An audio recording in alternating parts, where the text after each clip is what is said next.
Magic isn't real. Not anymore, and not like it used to be. Or so I thought. 16-year-old Oliver Quatermain doesn't believe in magic anymore, but who cares? He has it all. He comes from a rich and noble family and doesn't have a care in the world. But how quickly that can all change. In the space of a few moments, Oliver's life is turned upside down when he is tasked with protecting and saving the very magic he never believed in. But that's not even the half of it. The only way to save magic is by training a young boy named Poe Ponderian, who is destined to save the world. Not only does Oliver have to train the young and totally clueless Poe, but he also has to battle an evil secret organization bent on destroying them, all while deciphering the secrets of a magical codex. Oliver enlists the help of his unlikely best friends, Rock and Yokel, as well as the Night Angels, secretive vigilantes he's only recently met, to help him train Poe and save the world. That should be simple, right? Will this merry band of misfits be able to train the young Poe in time for him to learn the secrets of magic and save its very existence forever? The Lightning Knight is a gripping epic fantasy that will have you on the edge of your seat, eagerly flipping to the next page. Let yourself become immersed in this rich and magical world and join Oliver and Poe on the adventure of a lifetime. So, The Lightning Knight is the first book in the Knights of Nine by Sean Valiente, and it was a very interesting book. I haven't seen this particular twist on the hero's journey before. I mean, I've speculated about it, but I haven't actually seen this particular twist, where the main character is not our hero, but the guy who trains our hero. I thought that was a very interesting take on this sort of a thing. It was lovely to see something about the guy who is near the person meant to save the world, but not the person meant to save the world, per se. I will say the plot was intricate. I mean, as one would expect from an epic fantasy, that's just kind of how these things work. But it felt, I don't know how to describe this. Well, let me just try to put it this way. It follows Oliver, who is kind of, well, important.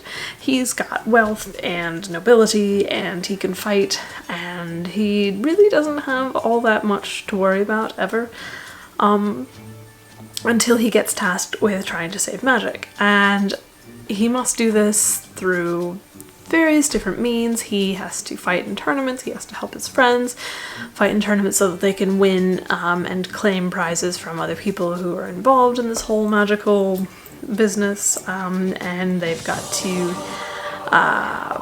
go on big quests and visit different lands and that sort of a thing, and it's all very interesting. I think a lot of the fighting took more of the main stage than the magical bit, certainly, or especially the quest to go help train Poe. I think that sort of took a bit more of a backstage to some of the fighting pieces in this book than otherwise. However, it is only the beginning of the series, and the ending of this particular book kind of really launches, I think, the series into what it will potentially be.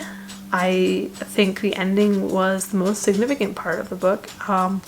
There were bits of the ending that didn't really follow what came before.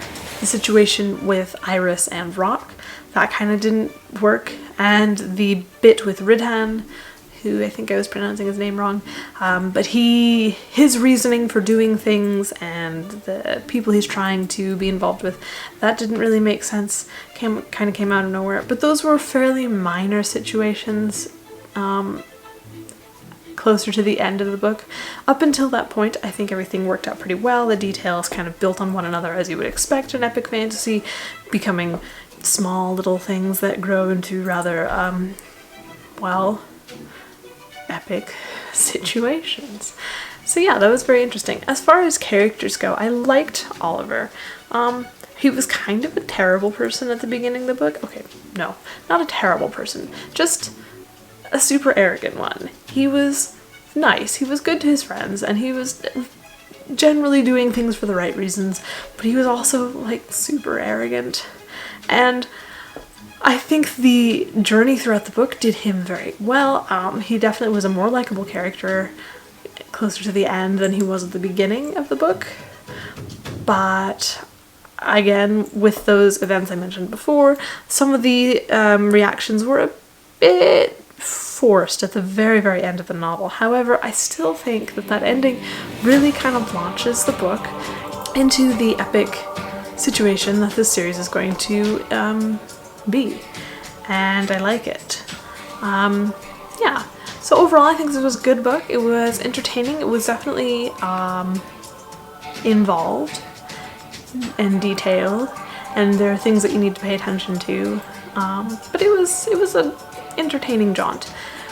Yeah, so that's pretty much all I've got for you today. As usual, all the links are in the description box below. You can find them there. My links are there too. I have ordered author copies of the book 3 and book 4 of this. Book 3 comes out on Friday. I'm very excited.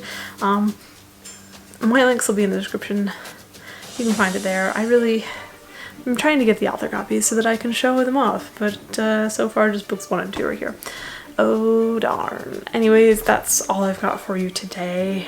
Yeah, go cause some trouble, go read a book, and I shall see you next time. Bye.